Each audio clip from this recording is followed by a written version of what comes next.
La comunidad científica está obsesionada con publicar artículos de investigación para que el resto de sus colegas reconozcan su trabajo. Si no se publica, no hay currículum y no hay proyectos. Y sin proyectos no se puede investigar. Entonces, esto se convierte en un círculo vicioso. Los autores no cobran dinero por la publicación, incluso pagan para que se publique hasta $300 y $400 por página. Ahora, si nos ponemos realmente a analizar, en la historia de las ciencias existen algunos casos análogos.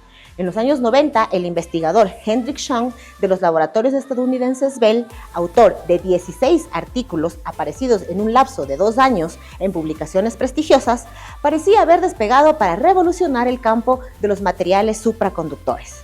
Pero finalmente fue desenmascarado como un simple impostor. Mucho antes, en 1912, el paleontólogo británico Arthur Smith Woodward había revelado a la comunidad científica los restos del primer europeo. El llamado hombre de Piltdown resultó ser falso, pues no había sido compuesto mediante la asociación del cráneo de un hombre moderno con la mandíbula de un gran simio, probablemente un orangután. Bienvenidos, divulga científicos y científicas, a un nuevo episodio de la 5ª temporada de Estación Divulga Ciencia, transmitido desde la Facultad de Ciencias Administrativas de la Escuela Politécnica Nacional.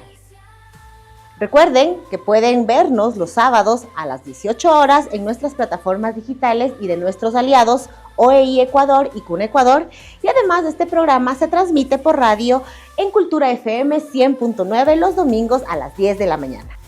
Hoy hablaremos sobre lo que yo he querido llamar el lado oscuro de la ciencia. Esa presión que tienen los investigadores por publicar ha llevado al aparecimiento de muchos fraudes. ¿Dónde entra la ética y la moral al publicar? ¿Es verdad la frase publicar o morir? Soy Elizabeth Minda, investigadora, divulgadora científica, adoro las bacterias y me encanta la fotografía, y el día de hoy seré su host. Así que despeguemos.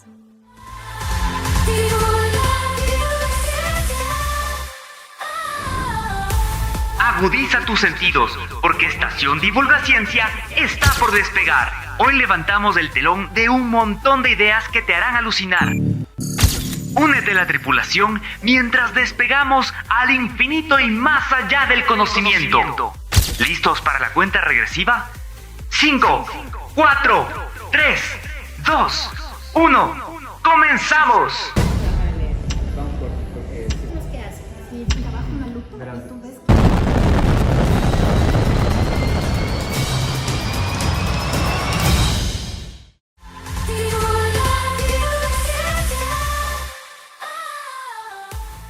Cada vez que un investigador acaba un proyecto, necesita o tiene que presentar sus resultados en un artículo científico. Y esto lo hace a través de una revista científica. Vamos a hablar un poco de este tema ahora con nuestro primer invitado. Él es Javier Lastra. Javier es docente de la Universidad Central del Ecuador en la Facultad de Ciencias Agrícolas y, entre otras cosas, es miembro del Comité Consultivo Cielo Ecuador en el área de Ciencias de la Vida y actualmente es director de la editorial de Siembra de la revista científica en el área de Ciencias de la Vida de la Universidad Central. No creo que haya mejor persona que nos pueda explicar qué es una revista científica primero. Hola Javier, ¿cómo estás? Bienvenido. Elizabeth, ¿cómo estás? Muy buenos días, muchas gracias por la invitación. Yo encantadísima de la vida. Cuéntanos entonces, para que nuestros internautas, nuestros radioescuchas, ¿qué es una revista científica? Bueno, una revista científica es un medio para difundir los resultados de las investigaciones que se realizan tanto en la academia como en institutos de investigación o en otras áreas relacionadas. ¿Ya? Es el medio actual a través del cual nosotros de manera, podemos decirlo, más concisa podemos difundir lo que estamos trabajando, ¿no? Anteriormente o en inicios eran los libros, ¿no? Llevan más tiempo, más voluminosos, hasta que ya desde mediados del siglo anterior, pues ya se popularizó el hecho de escribir artículos, versiones resumidas de las investigaciones para que puedan ser leídas más rápido, más fácilmente, ¿no? Entonces, esa es la idea de una revista científica. Ahora, tú no solo que tienes más de 80 publicaciones que has realizado en revistas científicas, en libros, también estaba leyendo tu CV que hay conferencias también en las que has participado, pero también estás involucrado ya en la parte de la edición, o sea, en el trascámaras, como decimos nosotros, de la revista científica, ¿cierto? Sí. ¿Cómo, después de que yo como investigadora tengo mis resultados, hago el artículo científico y te lo envío? ¿Cuál es la función? ¿Qué es lo que ustedes hacen en el trascámaras de una revista científica? Sí, bueno, eso es lo que se conoce como el proceso editorial, ¿no? Lo que hacemos efectivamente por detrás. Entonces, por lo general, el proceso inicia cuando recibimos el artículo, ¿no? En la actualidad, lo ideal es enviarlo a través de estos sistemas de gestión de manuscritos, sistemas de gestión de artículos. En países como el nuestro, el famoso OJS, que se conoce, el Open Journal System, es un sistema gratuito de una organización sin fines de lucro, PKP, a través del cual las revistas científicas podemos gestionar los artículos. Está diseñado para eso. Entonces, lo recibimos a través de estos sistemas, porque ya el hecho de enviarlo por correo electrónico ya no está bien visto, por decirlo de alguna manera, porque deja de ser técnico o se deja de perder también la confidencialidad, etcétera. Entonces, estos sistemas lo que hacen sobre todo es garantizar que todo el proceso en algún momento pueda ser auditado, pueda ser transparente, porque todo queda grabado, paso por paso, no puedes alterarlo. ¿Tú crees entonces que sí puede existir ahí, desde el punto de vista editorial, ¿no? Sí podría haber una mala práctica, se puede decir, o algo malo detrás de esto? Sí, lastimosamente, creo que como todo proceso puede ser manipulado, puede ser alterado, ¿no? O sea, ahí viene mucho también la ética del editor y los editores científicos de la revista, ¿no? Porque como te decía, en este caso, pues llega el artículo, y una vez que llega el artículo, en mi caso como director editorial de la revista, lo que hago es un primer análisis para ver la temática. Ya. Y en función de la temática del artículo, pues ver cuál de los editores de la revista sería el más adecuado para gestionarlo, el que esté más afín o que tenga mayores conocimientos relacionados. Ya. Una vez analizado esto, pues se lo envío, o si soy pertinente, pues lo gestiono yo. Y de ahí hacemos una revisión, no a profundidad, sino una revisión un poco más detallada para ver la calidad inicial del artículo, es decir, qué tipo de investigación se hizo, si está clara la metodología, si los resultados están bien expresados, y también si cumple los aspectos formales de la revista. ¿Sí? Una vez hecho este proceso, pues ya pasamos a la revisión por pares, ¿sí? Entonces, claro, aquí también un poco lo que tú comentabas, ¿no? Lo que se puede manipular, hay veces el editor puede decir, públicalo directamente sin ningún tipo de revisión. Exacto. Claro, pero lastimosamente, pues eso sí es una mala praxis, ¿no? Porque actualmente, pues, lo que se utiliza son los sistemas de revisión por pares, del peer review, que tenemos varios tipos, ¿no? Existe el común o el más utilizado por las revistas científicas, que es el conocido como doble ciego, o ahora se le está llamando ya como doble árbitro. ¿Y qué significa eso, ese doble ciego?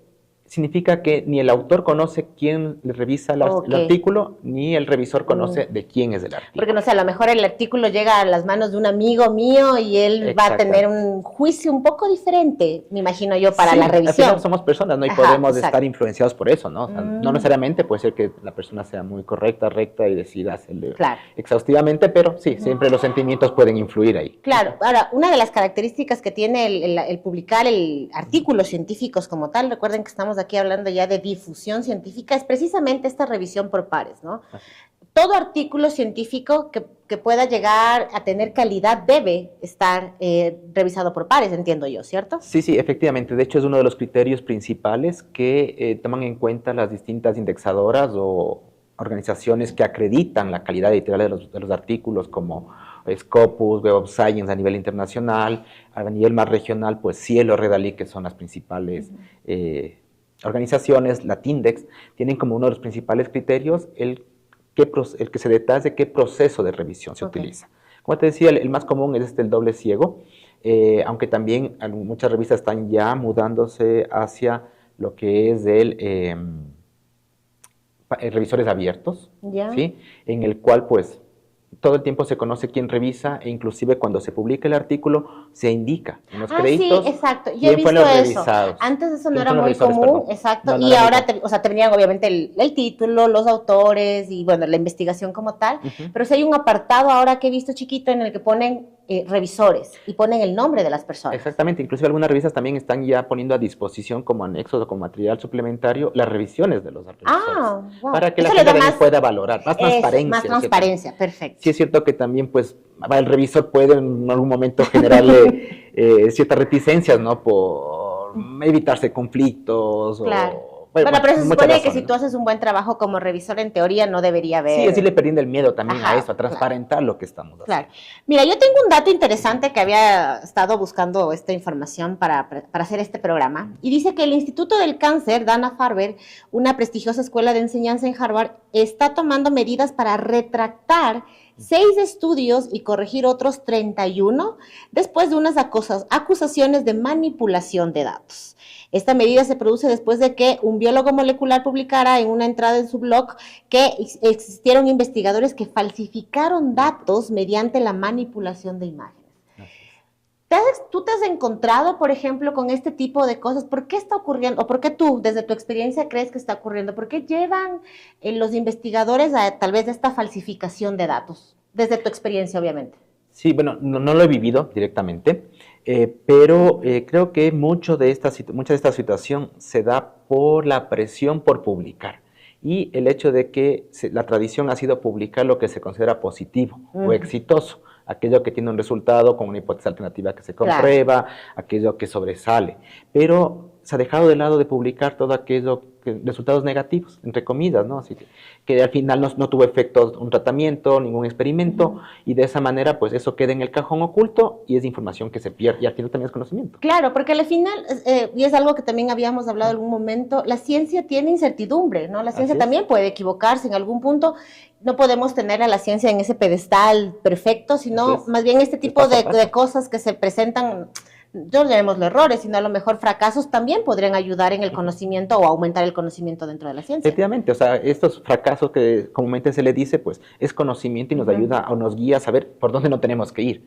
Pero como lastimosamente no se ha publicado esa información o no se ha querido publicar, pues se pierde. Y es lo que ha obligado también a que muchos investigadores, por la desesperación de publicar, por las presiones que pueden tener en sus centros académicos, en sus centros de trabajo, pues hayan llegado a eso de manipular datos, bases de datos, manipular imágenes, alterar resultados para tener resultados exitosos y que puedan ser fácilmente publicados. Ahora, bueno, hay creo bastantes malas prácticas dentro de lo que es la investigación. Decíamos ahorita esta manipulación de datos, por ejemplo, podría ser una de ellas.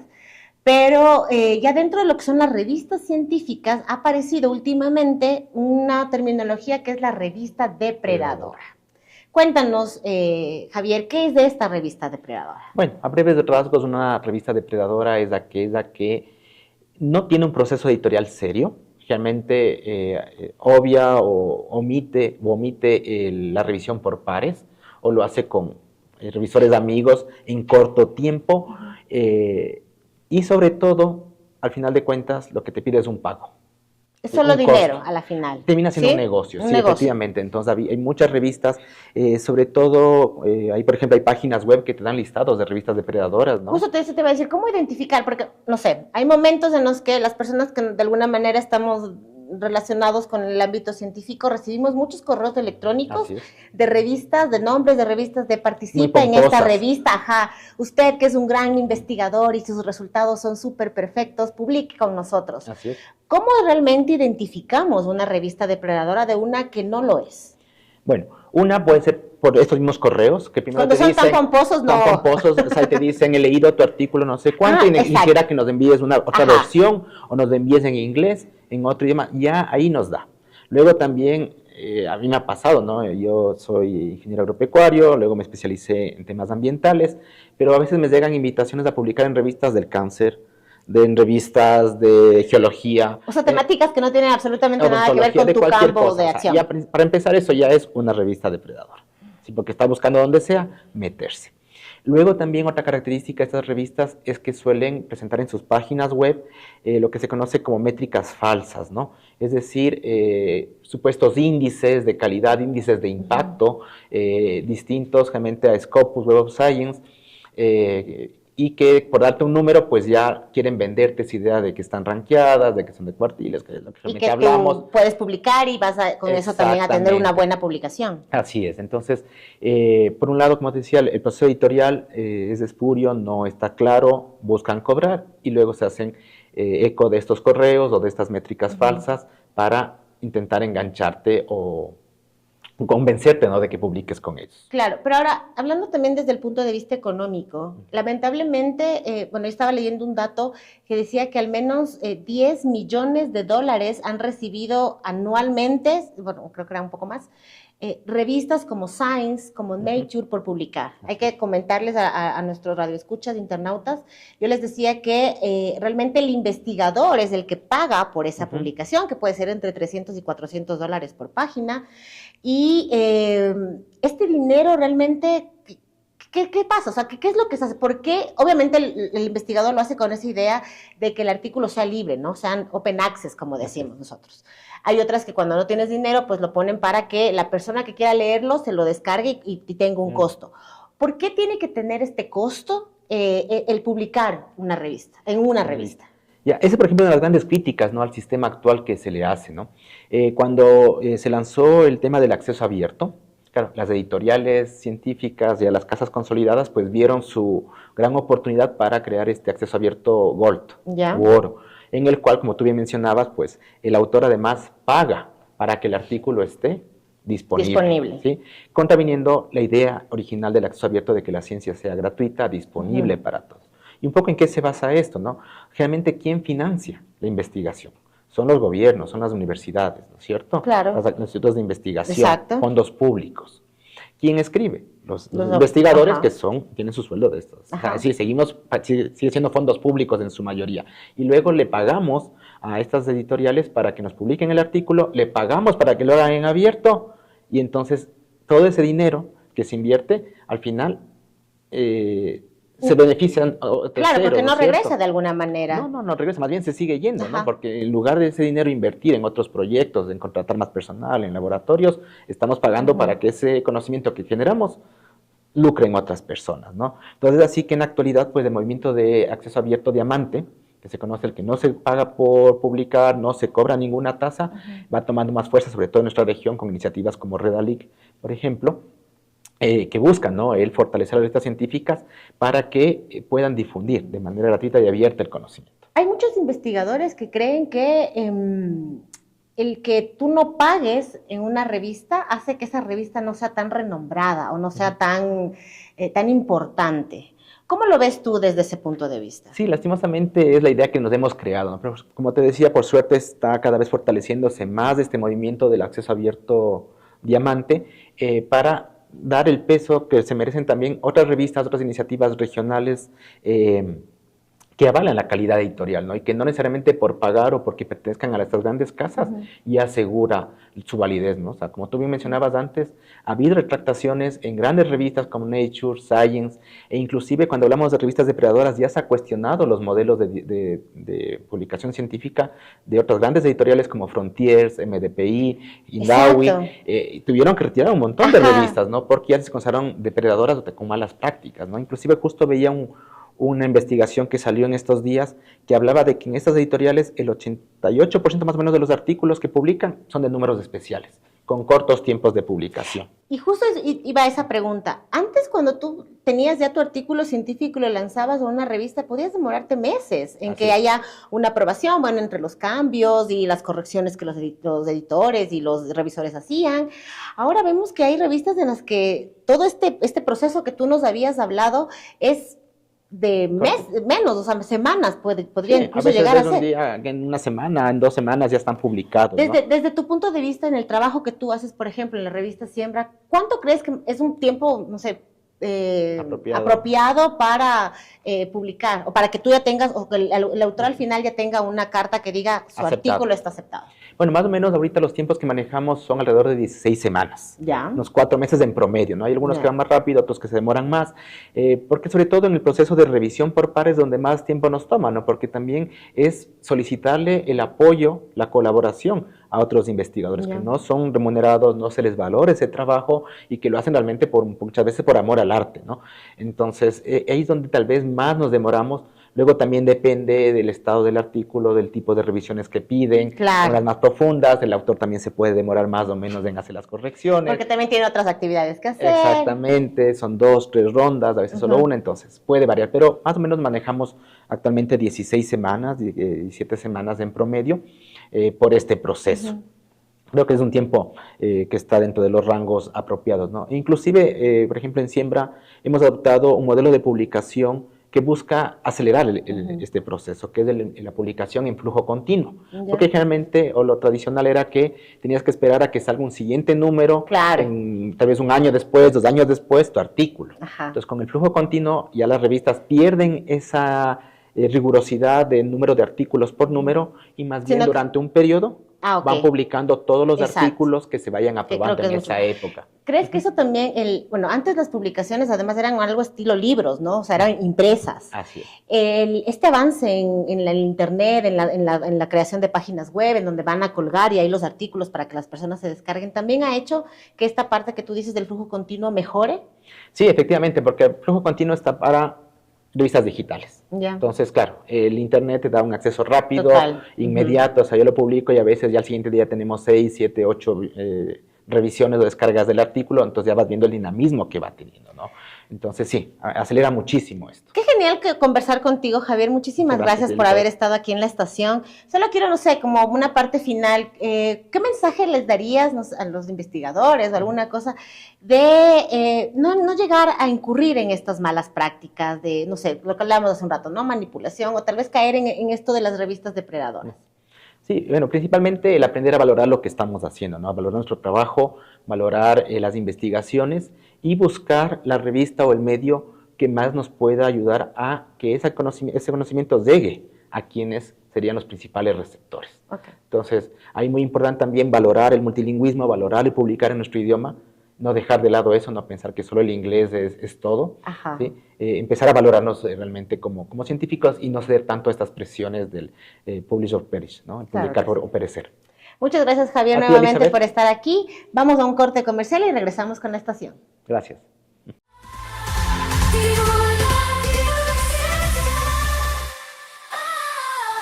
Agárrate, la estación Divulgaciencia vuelve después de esta pausa. No te vayas lejos que la aventura continúa.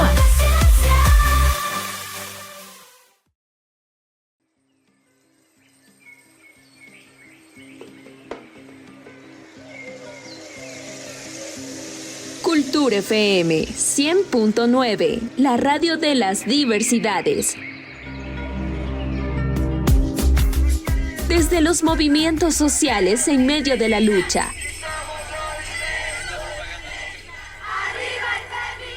Los gritos de valientes mujeres, las voces de niños y colectivos, que se alzan como un himno de igualdad y justicia. Y los pueblos, enraizados en sus tradiciones, cantan con voz ancestral a su historia viva.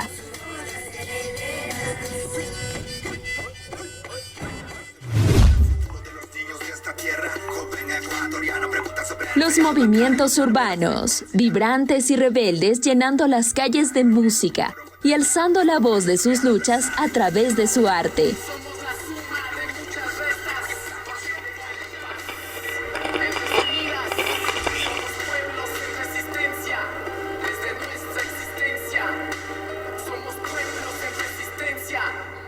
Desde nuestra existencia. 100.9. En esta sinfonía de diversidad y cosmovisión, la comunicación se alza como un puente de libertad, donde las voces diversas encuentran su espacio, tejiendo un tapiz de entendimiento y diversidad. Así somos, la voz de las luchas, donde la música y la palabra se entrelazan, donde la diversidad florece en cada nota y la cosmovisión se expande en cada verso. Donde cada voz tiene un lugar y cada historia importa. Somos Cultura FM 100.9, la voz de las diversidades.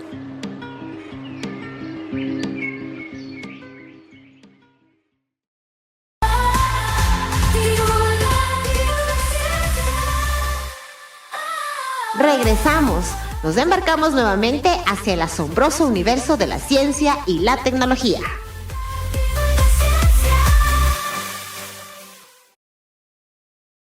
Y bueno, regresamos con la estación Divulgaciencia y vamos a seguir hablando de este tema, ¿no? Así como el lado oscuro de la ciencia.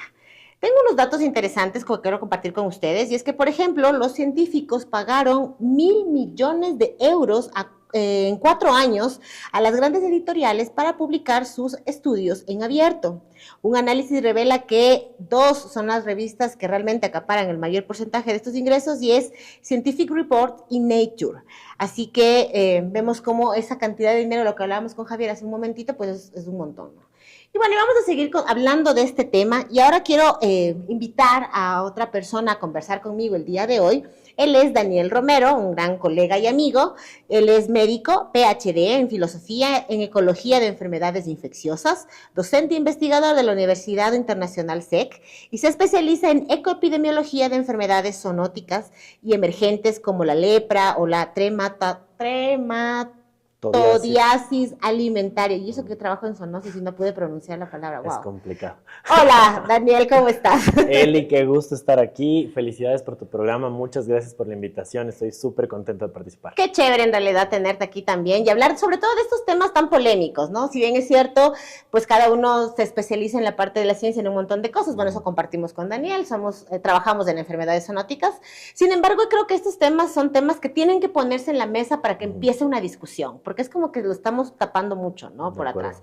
Habíamos hablado con Javier de estas malas prácticas que pueden llegar a tener algunos investigadores y la pregunta inicial que yo te haría, y también desde tu punto de vista como investigador, ¿qué crees que les lleva a estas personas a entrar o incurrir en estas malas prácticas? Qué fuerte pregunta.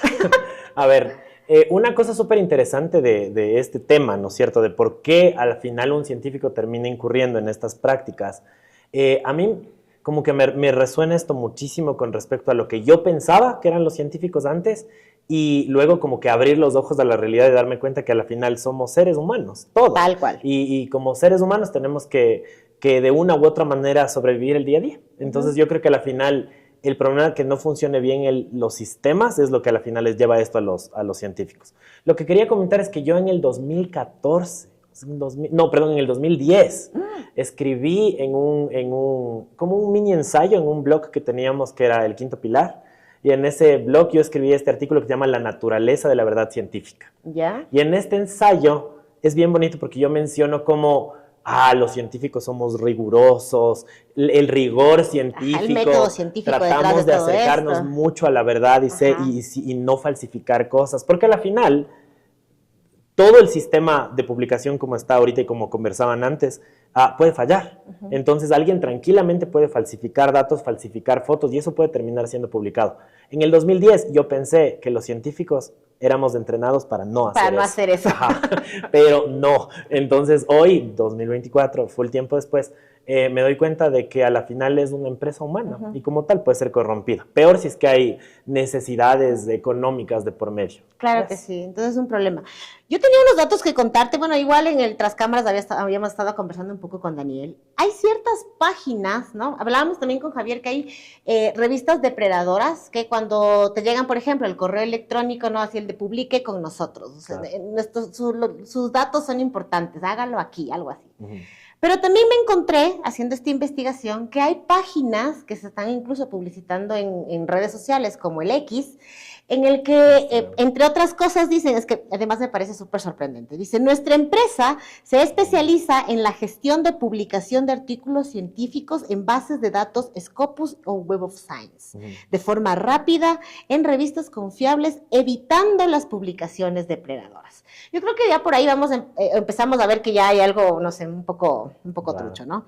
Bueno, y entre otras cosas también te dice, por ejemplo, parte de los servicios de nuestra empresa es que si no tienes artículos científicos por falta de tiempo o experiencia, ustedes pueden unirse a nuestro equipo o a nuestros papers como coautor, obtener su publicación y cumplir con sus metas académicas y laborales.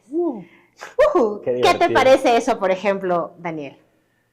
A ver, a mí me están llegando full de esos a Instagram, Entonces estoy como que en Instagram mirando música o algo y de repente, publica tu artículo científico. Y entonces yo ya les escribí, les dije, ¿qué más? ¿Cómo están? Buenas tardes, me interesa. Sí, mira, así es que, y lo jerarquizan, ¿no? Si quieres Q1, 400, si quieres Q2, tal cosa. O sea, hay un sistema actual que sistemáticamente está ofreciendo esta cuestión de publicar por dinero.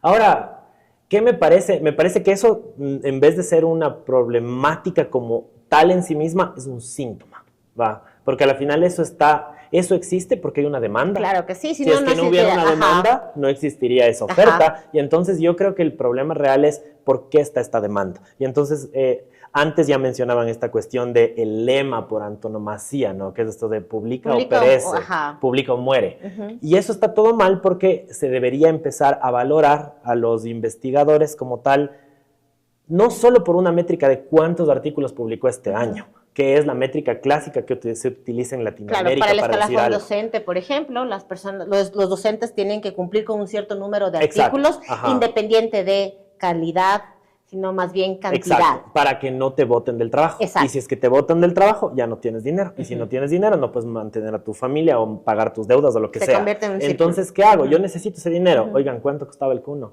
Sí, 400. Entonces, 400, o sea, ya, ten. Y ya tengo un artículo científico. Y ya, ahí sí ya no me botan del trabajo, y entonces ahí puedo mantenerme todo bien. Quería compartir una experiencia súper interesante. Yo hice mi doctorado en Estados Unidos, en la Universidad de Kansas, y ahí, si bien es de Estados Unidos, entonces, y era estudiante de PhD, entonces no había la presión de publica, todos sentíamos esa cuestión de que tenemos que publicar.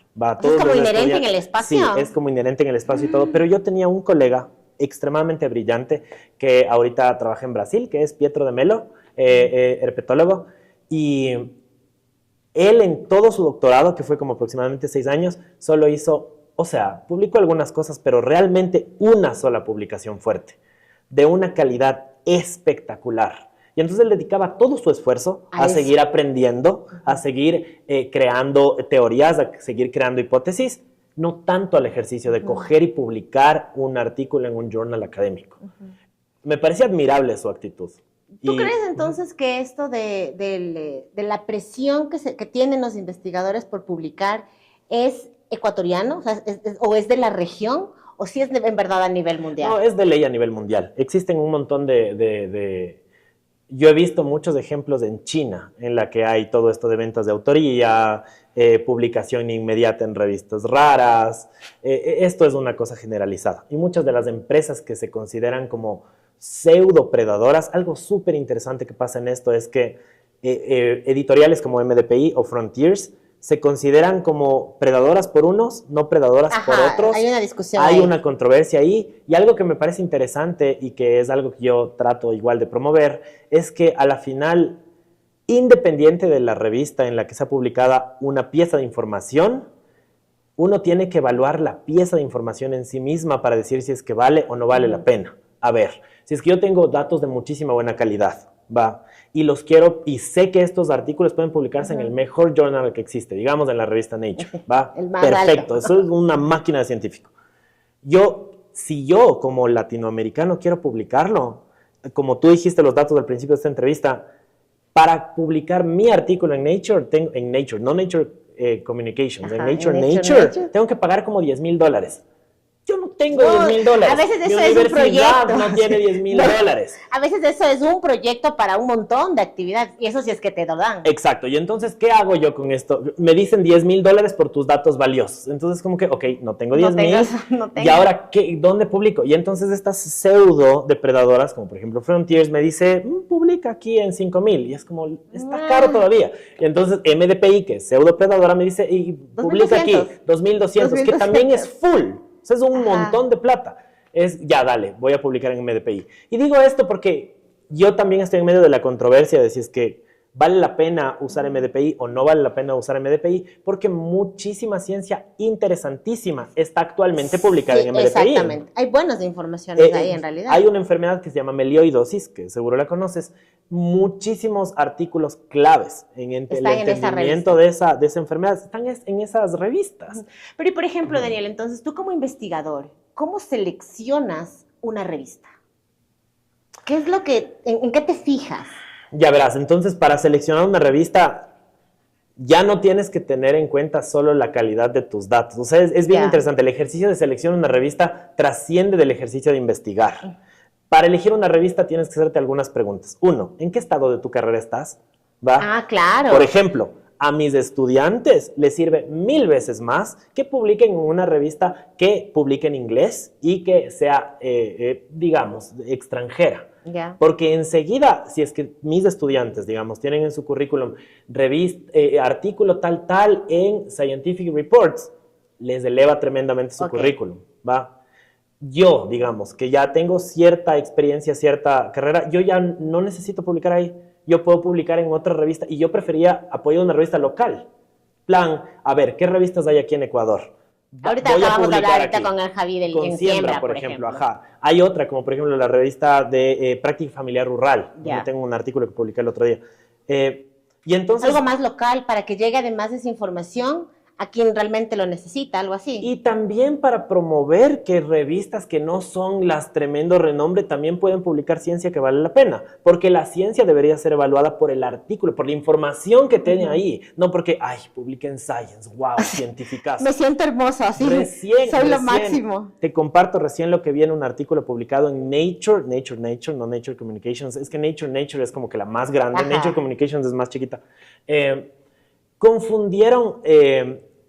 Cambiaron el nombre de los países del oeste de África. Y puedo mandarles ese artículo. El país es Togo y en vez de llamarle Togo le ponen Ghana. Y a Ghana le ponen Togo. A ver, esto parece una ridiculez. Pero no se supone que eso debería haber sido corregido. Eso debió haber sido corregido por cualquiera de los 10 autores, cualquiera de los 3 revisores, cualquiera de los 2 editores. Cualquiera puede haber corregido. Y pasó. Y encima más, costó $10,000. O sea, no podían ver eso. Ya, irreal. En Nature. Entonces yo creo que el valor de un artículo ahorita debe medirse por la información que tiene en sí mismo, no por el prestigio que te da una revista. Si creemos entonces que esta problemática de las malas prácticas en investigación, como los fraudes o como la utilización de revistas depredadoras o todo este tipo de cosas, se genera por esta presión que tienen los investigadores al publicar, ¿qué crees tú entonces que deberíamos hacer para que no se incurren estas malas prácticas? A ver, hay esta propuesta súper interesante en la que se sugiere, y por eso también les comentaba de mi colega de Brasil, ¿qué tal si es que en vez de estar publicando en revistas académicas, más bien empezamos a usar el conocimiento generado a través de la investigación de otras maneras? ¿Cuáles serían estas, por ejemplo? ¿Tú qué propones? A ver, hay algunas cosas que se pueden promover. Por ejemplo, y esto también no sale de la nada. Entonces, eso justo antes del programa comentábamos que este año todo lo que es la empresa de Gates and Melinda Foundation, le sugería a sus investigadores ya no publicar artículos como tal en revistas, pero publicarlos en preprints.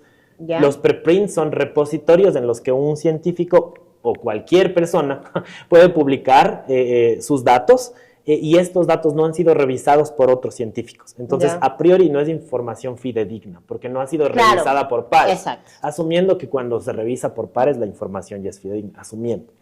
Entonces, una opción es esa. Eso tiene 2 ventajas bien rápidas. La una es que aceleras el flujo de información, porque como comentaban anteriormente igual, yo, por ejemplo, tengo un artículo cuyos resultados estaban listos en agosto del 2023. Pero ya estamos 2024, medio año, y eso no se publica nada. Los preprints se volvieron muy famosos durante la pandemia, porque la información tenía que fluir muy rápido. Pero eso tuvo una ventaja súper chévere. O sea, si es que pensamos en una ética profesional sin presión, a priori, un científico quiere transmitir datos que son correctos. O sea, va a querer hacer... A priori. Exacto.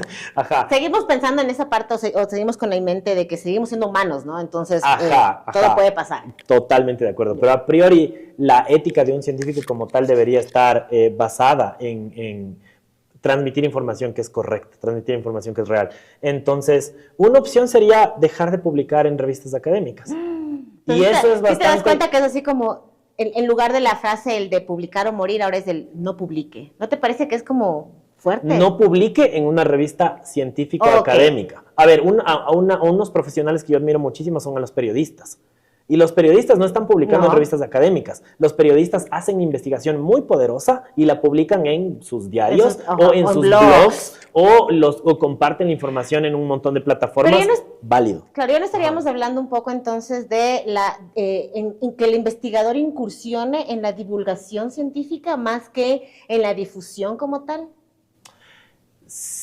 Sí y no, porque a la final toda la cuestión de compartir, y eso también es importante, cuando uno publica información en una revista científica, es información técnica que a priori le va a servir a otros científicos. Claro. Yo creo que también es full importante como cambiar esa mentalidad, porque a la final se piensa que mi ciencia, digamos, los datos que yo construyo, le van a servir a toda la población. Ajá. En realidad no. Si claro. Quiero que mis datos que yo construyo, quiero que le sirvan a la población, voy y los divulgo. Ajá. No tengo por qué publicarles en una revista académica. Y esto se vio muchísimo en la pandemia.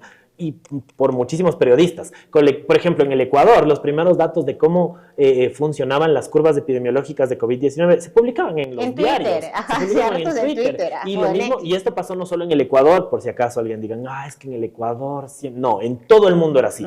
Los primeros datos no eran en revistas académicas, porque tienen un fin divulgativo para tomar decisiones inmediatas. ¿Va? Entonces, si yo quiero hacer algo inmediato con mis datos, no necesariamente tengo que publicarlo en una revista académica. Por eso es mi propuesta de, y si es que no se publica en una revista académica. Claro. Y más bien observar y ver cómo manejas la información, ¿no? Y los datos. Y bueno, y un poco lo que hablábamos también un rato en el Tras Cámaras, ¿no? El hecho de que estos docentes o los investigadores sean evaluados no solo por el número de publicaciones que tienen, sino por otras cosas, no sé, la divulgación científica, otros parámetros que también le permitan a ese investigador no solo centrarse en publicar artículos científicos. Claro, ajá. Igual, fíjate que el deseo gigantesco de evaluar a alguien por su número de publicaciones también es una perspectiva bien colonialista. Plan, esto viene de los países de primer mundo, que son los que hacen investigación. Y como lamentablemente el Ecuador u otros países de Latinoamérica solo copian sistemas de extranjeros, entonces quieren hacer lo mismo. También, claro, nosotros podríamos pensar en otros sistemas en los que se evalúen a los docentes de otra manera.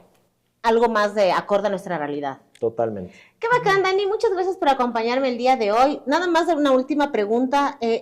Entendería que no, pero ¿estás de acuerdo entonces con la frase publicar o morir? Estoy totalmente en contra. Me parece perfecta respuesta. Estamos iguales. Dale, genial. Gracias, Dani, por acompañarnos. Gracias a ti. Muchas gracias. Gracias. La integridad en la publicación científica es fundamental para el avance del conocimiento y el progreso de la humanidad. El fraude en la ciencia socava la confianza pública en las investigaciones y los investigadores y distorsiona los datos científicos y puede llevar a decisiones basadas en información errónea, afectando negativamente a la sociedad en áreas tan críticas como medicina, tecnología o política pública. Además del fraude, desperdicia recursos valiosos y tiempo de otros investigadores que podrían estar construyendo sobre una base sólida de conocimientos verdaderos. Por ello, mantener la honestidad y la transparencia en la ciencia es esencial para asegurar que los descubrimientos, avances sean fiables y beneficiosos para todos. Recuerden que esta es la 5ª temporada de Estación Divulga la Ciencia y sale los sábados a las 6 p.m. por todas nuestras plataformas digitales y de nuestros aliados OEI Ecuador y CUNA Ecuador. Además, el programa se retransmite por radio en Cultura FM 100.9 los domingos a las 10 de la mañana. Agradecemos además a la Facultad de Ciencias Administrativas de la Escuela Politécnica Nacional por permitirnos grabar aquí, obviamente al maravilloso equipo que está tras cámaras, a la Pao y al Robert, y gracias a todos y a todas por estar siempre en órbita de la Estación Divulga Ciencia. Acompáñenos en el próximo programa. Nos vemos.